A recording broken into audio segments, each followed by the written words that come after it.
विदर्भातील अमरावती जिल्ह्यामध्ये संत्र्याचं मोठ्या प्रमाणात उत्पादन घेतलं जातं। मात्र संत्र्यांची मोठ्या प्रमाणात गळती होत असल्यामुळे संत्रा उत्पादक शेतकरी हवालदिल झालाय।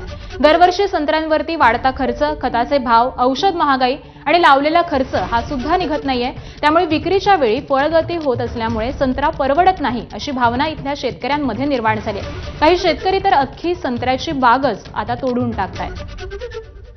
दिवसेंदिवस होणारी फळगळ, वातावरणामुळे येणारे रोग यामुळे दिवसेंदिवस संत्रा उत्पादक शेतकऱ्यांपुढे अनेक प्रश्न निर्माण होत आहे। याकडे सरकार दुर्लक्ष करत आहे। दिवसेंदिवस होणारा उत्पादन खर्चात वाढ व उत्पन्न कमी यामध्ये अनेक शेतकरी आत्महत्या किंवा संत्रा बाग नाहीसे करण्यासारखे शेवटचे हे करत आहे। तरी सरकारने याकडे लक्ष द्यावे। दिवसेंदिवस खत, कीटकनाशके यामध्ये होणारे भाव वाढ यामुळे शेतकरी अक्षरशः व्यथित झाला आहे।